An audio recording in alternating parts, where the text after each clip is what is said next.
আজ আমি চলে আসলাম তাহিরপুরে। আর এখানকার বেশ ধামাকা ধামাকা দুটি পুজো মণ্ডপ আজকের এই ভিডিওতে আপনাদের সামনে রিপ্রেজেন্ট করতে চলেছি। তাহিরপুর ক্লাব সম্মেলনীতে এখানকার পুজোর থিম রয়েছে দীঘার জগন্নাথ ধাম। পরপর কিন্তু দুটো পুজো হয় একই মাঠে। নয় যে তাহিরপুর কি বাতকুলার থেকে টক্কর দিতে পারবে? আমি এখন রয়েছি তাহিরপুরে অগ্নিশিখা ক্লাবের একদম সামনে। আর এবছরে ওদের পুজোর থিম তাহিরপুরের বুকে এক টুকরো বেনারস।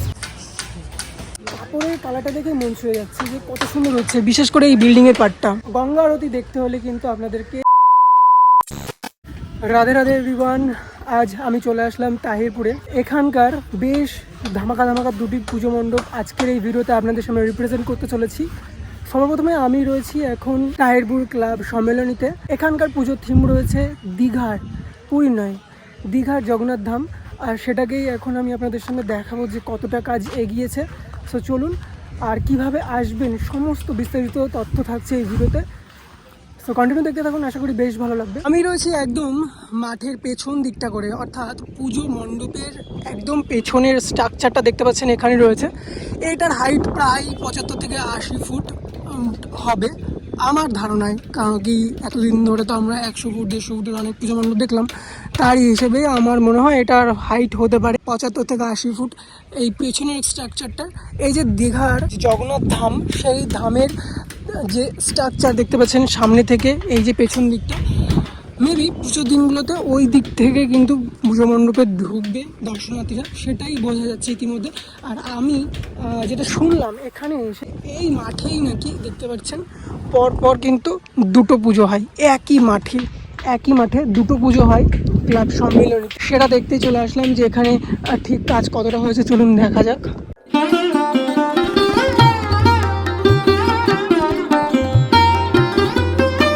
পুজো মণ্ডপের ঢোকার রাস্তাটা ঠিক ওইখান থেকে, আর পুজোর ঠাকুর দেখে এই জায়গাটা করে হবে এক্সিট গেট। এই দিক দিয়ে বেরোবে দর্শনার্থীরা, সেটা বোঝা যাচ্ছে। অনেক বছর ধরে আমরা ছোটোবেলা থেকে বাতকুল্লার ঠাকুরগুলো দেখে থাকি, খুব সেরা পুজো মণ্ডপ উপহার দেয়। কিন্তু কয়েক বছর হয়ে গেল, লকডাউনের আগের থেকেই কিন্তু ওখানকার পুজো মণ্ডপগুলো সেভাবে আর সেই মন মতন হয় না। তবে এবছর আমার চোখে দেখা 2025-এ তাহিরপুরে কিন্তু বেশ ধামাকা ধামাকা বড় বড় পুজো মণ্ডপ উপহার দিতে চলেছে দর্শনার্থীদের কাছে। দেখতে পাচ্ছেন যে বাঁশের স্ট্রাকচার কিন্তু কমপ্লিট হয়ে গেছে, তার উপরে যে কাঠামোর কাজ, সেই কাঠামোর কাজও কমপ্লিট হয়ে গেছে। আর তার উপরে দেখতে পাচ্ছি হোয়াইট কালারের যে কাপড় রয়েছে, সেটা কিন্তু ইতিমধ্যে দিয়ে স্ট্রাকচারটাকে কভার করার চেষ্টা চলছে। আর মাত্র হাতে গোনা 25টা দিন, তারপরেই কিন্তু মহালয়, আর মহালয়ের পরেই দুর্গাপুজোর শুভ সূচনা। সেক্ষেত্রে কাজটা ঠিক এতটা করে এগিয়েছে। আশা করা যায় আর 2 সপ্তাহের মধ্যে বাইরের সম্পূর্ণটা কভার করা হয়ে যাবে। তবে দেখতে পাচ্ছেন যে এই রোদ্রে, কাঠফাটা রোদ, আজকে কিন্তু সেইভাবে মেঘলা ওয়েদার নেই বললেই চলে, বৃষ্টি নেই বললেই চলে আজকে। তবে সেই রোদের তাপে দাদা ভাইয়েরা, মিস্ত্রি দাদারা যারা রয়েছেন পুজো মণ্ডপের কাজ করছেন, দেখতে পাচ্ছেন অতটাই হাইটে উঠে একের পর এক কিন্তু কাপড়গুলো, বাঁশের যে কাঠামোর স্ট্রাকচার রয়েছে তাদের কভার করার চেষ্টা চলছে। এবার চলুন ভেতরের দিকে প্রবেশ করা যাক। তবে দীঘার এই জগন্নাথ ধাম যেটা তাহিরপুরে করা হয়েছে, এই সামনেটা করে না, এই যে এইখান থেকে যে গেটটা রয়েছে, এই গেটটা দিয়েই ভেতরে প্রবেশ করবে একে একে পুজো দিনগুলোতে দর্শনার্থীরা। এটা হচ্ছে মেন গেট, এই গেট থেকেই লাইনটা হবে। হতে পারে সাপের পেঁচানো ব্যারিকেড, যার মাধ্যম দিয়ে কিন্তু পুজোর দিনগুলো ভিড়কে সামাল দিতেই এই পদ্ধতিটা তৈরি করা হয়েছে। এই যাতে করে বৃষ্টির দিনে মানুষের কষ্ট না হয়, প্যাচপ্যাচে কাদায় যাতে ঠাকুর দেখতে অসুবিধা না হয়, তার জন্যই হয়তো এই ফ্লোরটা তৈরি করা হচ্ছে। এই ফ্লোরের উপর দিয়ে কিন্তু একের পর এক দর্শনার্থীরা ভেতরে প্রবেশ করবেন, সেটা বোঝা যাচ্ছে। তারা কিন্তু ইতিমধ্যে তোড়জোড় কাজ, যুদ্ধকালীন তৎপরতায় কতটা এগিয়েছে সেটা দেখতেই যেহেতু চলে আসা। এবার আমি ভিতরের দিকে প্রবেশ করলাম, আর দেখতে পাচ্ছেন ভেতরের ফ্লোরটা কিন্তু ইতিমধ্যেই এই যে ইটের ওপর যে কাঠের যে শক্ত বাটাম, সেইগুলো দিয়ে তাদের ফ্লোরটার কিছুটা স্ট্রাকচার তৈরি করা হয়েছে। আর কয়েকদিনের পরেই কিন্তু এই স্ট্রাকচারটা সম্পূর্ণ কমপ্লিট হয়ে যাবে। ভেতর থেকে ঠিক এরকমটা রয়েছে পুজো মণ্ডপের। এই যে এই জায়গাটায় রয়েছে সিলিং, সেই সিলিং আপনারা পুজোর দিনগুলোতে আসলে বেশ সুন্দর কাজ উপহার দেখতে পাবেন। আর এরপরেই রয়েছে এই যে এই জায়গাটায় একটা ঝাড়বাতির স্ট্রাকচারের জায়গা, তারপরে কিন্তু আবার এই দিক থেকে করে মেন পুজো মণ্ডপের মধ্যে চলে যাবো। বাতকুল্লায় অনেক বছর ধরে তো সেভাবে ঠাকুর আমরা দেখতে পাই না বললেই চলে। সেখান থেকে কি মনে হচ্ছে তাহেরপুর কি বাতকুল্লার থেকে টক্কর দিতে পারবে? মনে তো হচ্ছে এইবার তাহেরপুরেই সব ঠাকুর দেখতে হবে, বাতকুল্লা কেউ যাবে না। আমাদের এই মোড়ে মোড়ে এই সে 7-8টা বেশ বড় বড় পুজো হয়, ভালোই বড় বড় পুজো হয়। হ্যাঁ যেটা শুনলাম আমি স্টেশন থেকে আসার সময়। তাহেরপুরেই কিন্তু এখন বাতকুল্লা দিয়ে তাহেরপুরেই বেশি পুজো হয়। হ্যাঁ এটা আমার জানা ছিল না, এই প্রথমবার মানে এই ব্যানার না টাঙালে হয়তো জানতে পারতাম না। তো এটাই, ব্যানার না টাঙালে হয়তো সত্যিই জানতে পারতাম না। তো হ্যাঁ হ্যাঁ এই একই মাঠে দুটো পুজো হয়, এখানে এসে যেটা জানতে পারলাম। তা এখানে দেখতে পাচ্ছি পুজো মণ্ডপের মধ্যে কিন্তু বেশ মোটা মোটা সোলার যে স্ট্রাকচার রয়েছে সেগুলো দিয়ে কিন্তু পুজো মণ্ডপের সাজসজ্জার কাজ করা হচ্ছে ইতিমধ্যে। দেখতে পাচ্ছেন এই যে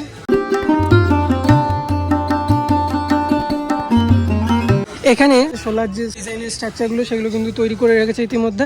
এই যে এখানে একটা ফুল পড়ে রয়েছে, যেটা বোঝা যাচ্ছে একদম মন্দিরের চূড়ার স্ট্রাকচারে যাবে এই ফুলগুলো। এখানেও বেশ সুন্দর সুন্দর সোলার কাজ করে রেখেছে দাদাভাইরা। আর এখানেও দেখতে পাচ্ছি বেশ প্রচুর সোলার কাজ করে রাখা হয়েছে, ওখানে দাদারা কাজ করছেন।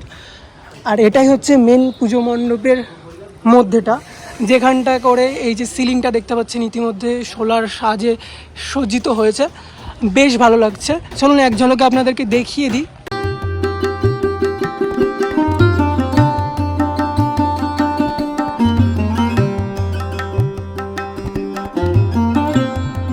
এখানটাই পুজোটা হয়, আর এই দিকটা করে হবে এক্সিট গেট। আর এটাও কি এক্সিট গেট হচ্ছে? এই দুটো উপচে পড়া ভিড় সামাল দিতেই হয়তো এই দিকটা আর এই দিকটা করে দুটো এক্সিট গেট করা হয়েছে পুজো মণ্ডপের, যেটা ইতিমধ্যে বোঝা যাচ্ছে ইভেন তাদের সাথে কথা বলে। আর এই দেখুন কতটাই না মোটা মোটা শোলা এখানে রয়েছে, যে এই শোলাগুলো দিয়ে কিন্তু একের পর এক বেশ সুন্দর সুন্দর ছাঁচের কাজ বা শোলার উপরেই সুন্দর সুন্দর সাজের কাজ করা হয়েছে, যেগুলো দিয়ে পুজো মণ্ডপটিকে বেশ সুন্দরভাবে সাজানো হবে।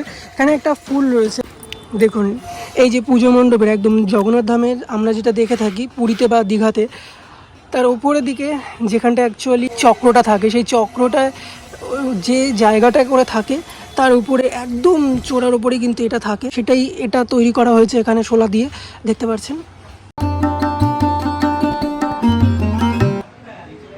এখানে বেশ সুন্দর সুন্দর সোলার কাজ করে রাখা রয়েছে ইতিমধ্যে দেখতে পাচ্ছি। এগুলো আর কয়েকটা দিনের মধ্যে কিন্তু ইনস্টলেশন শুরু হয়ে যাবে, বোঝাই যাচ্ছে।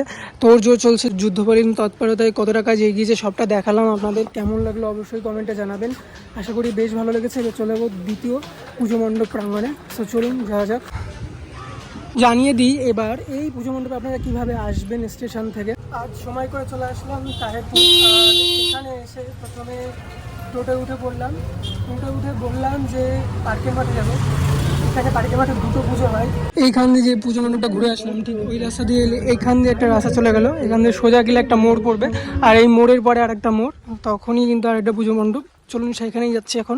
একটুখানি 1 মিনিট থেকে 2 মিনিটের হাঁটা পথে চলে আসলাম এই বেনারসের আরেকটি পুজো মণ্ডপ, যেটা তাহেরপুরে হচ্ছে।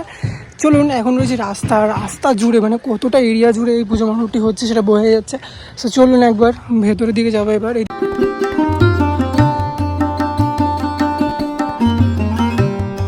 আমি এখন রয়েছি তাহেরপুরের অগ্নিশিখা ক্লাবের একদম সামনে। আর এবছরে ওদের পুজোর থিম তাহেরপুরের বুকে এক টুকরো বেনারস। আর এই বেনারসের পুজো মণ্ডপকে কভার করার জন্য আজকে চলে আসলাম তাদের এই পুজো মণ্ডপ প্রাঙ্গণে।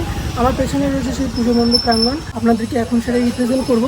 11তম বর্ষে এবছরে এত সুন্দর একটা থিমের পুজো তারা উপহার দিতে চলেছেন, যা কিনা সত্যিই তাই। দেখুন এই যে এই সমস্ত বাড়িগুলো রয়েছে দোতলা, এদের বাড়ির একদম সামনে একটা রাস্তা, আর রাস্তার উপরে যে মাঠ, সেই মাঠে কিন্তু হচ্ছে এই পুজোটা। আর কত বড়ই না পুজো মণ্ডপ। দেখুন বেনারসের যে ঘাট সেটাকে কিন্তু এখন বাধাই করা হয়ে গেছে, নিচেটা রয়েছে একদমই মাটি, আর 4 সাইডে রয়েছে ইট। এখানটায় করে কিন্তু শোনা যাচ্ছে যে প্রচুর গঙ্গার জল রাখা হবে, আর হবে চারিদিকে গঙ্গা আরতি। চলুন একটু ভালোভাবে আপনাদেরকে দেখিয়ে দিই।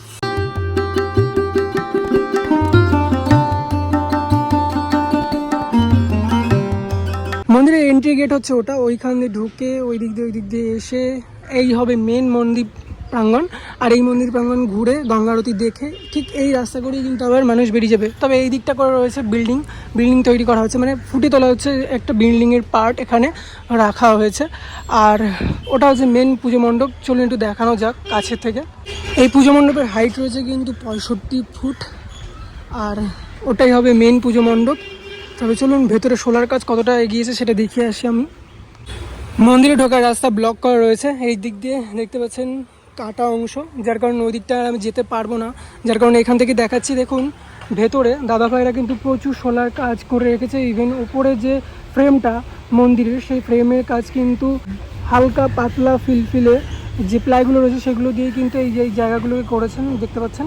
আর ভেতরটা গেলে দেখাতে পারলে আরও বেশি ভালো হতো। তবে পুজোর দিনে আসবো, সেদিন কিন্তু আরও বেশ সুন্দরভাবে দেখাবো। আর কে এই পুজো মণ্ডপ দেখতে আসছেন সেটা অবশ্যই কমেন্টে জানাবেন। আর কারদের বাড়ি একদম পুজো মণ্ডপের পাশে যদি দেখে থাকেন অবশ্যই কমেন্টে জানান। ফ্লোরগুলো করা হয়েছে কিন্তু প্লাইয়ের সম্পূর্ণটা। তবে এই পুজো মণ্ডপের কাজ চলছে প্রায় 2 মাস ধরে। কতক্ষণ রাতেও কি কাজ হয়? রাতে কতক্ষণ কাজ করেন? রাত 10টা পর্যন্ত প্রত্যেক দিন, টানা 2 মাস ধরে চলছে। দেখতে পাচ্ছেন যে 2 মাস ধরে কিন্তু একের পর এক মিস্ত্রি দাদারা কাজ করছেন। আর কত সুন্দর লাগছে না এই জায়গাটা, এটা হোয়াইট কালারের উপর বেশ সুন্দর লাগছে। হয়তো এরপরেও আবার ডিজাইন হবে। আর ঘিয়ে কালারের একটা অফ হোয়াইট কালারের কাপড় দিয়ে পুজো মণ্ডপ প্রাঙ্গণের বিল্ডিং সাইডগুলোকে কভার করা হচ্ছে। মিস্ত্রি দাদা ভাইরা কিন্তু রাত দিয়ে এই কাঠফাটা রোদে তারা কাজ করছেন। আর দেখতে পাচ্ছেন রাস্তা জুড়ে কিন্তু পুজো মণ্ডপের প্যান্ডেলটা হয়েছে। ওই বাড়ির একদম যে দেখতে পাচ্ছেন ইটের গাঁথনি করা রয়েছে, ঠিক ওইখানটাও চলে গেছে পুজো মণ্ডপ, রাস্তার মধ্যে ঢুকে গেছে। তো এতটাই এরিয়া নিয়ে করছে, মাঠটা ছোট হয়ে গেছে। তবে পুজো মণ্ডপটা বেশ বড় করেছে, এটাও অনেক বড় প্রাপ্তি এখানকার মানুষদের কাছে যে এখানে এত সুন্দর একটা পুজো মণ্ডপ হচ্ছে এবং তাদের কাছে উপহার দিচ্ছে।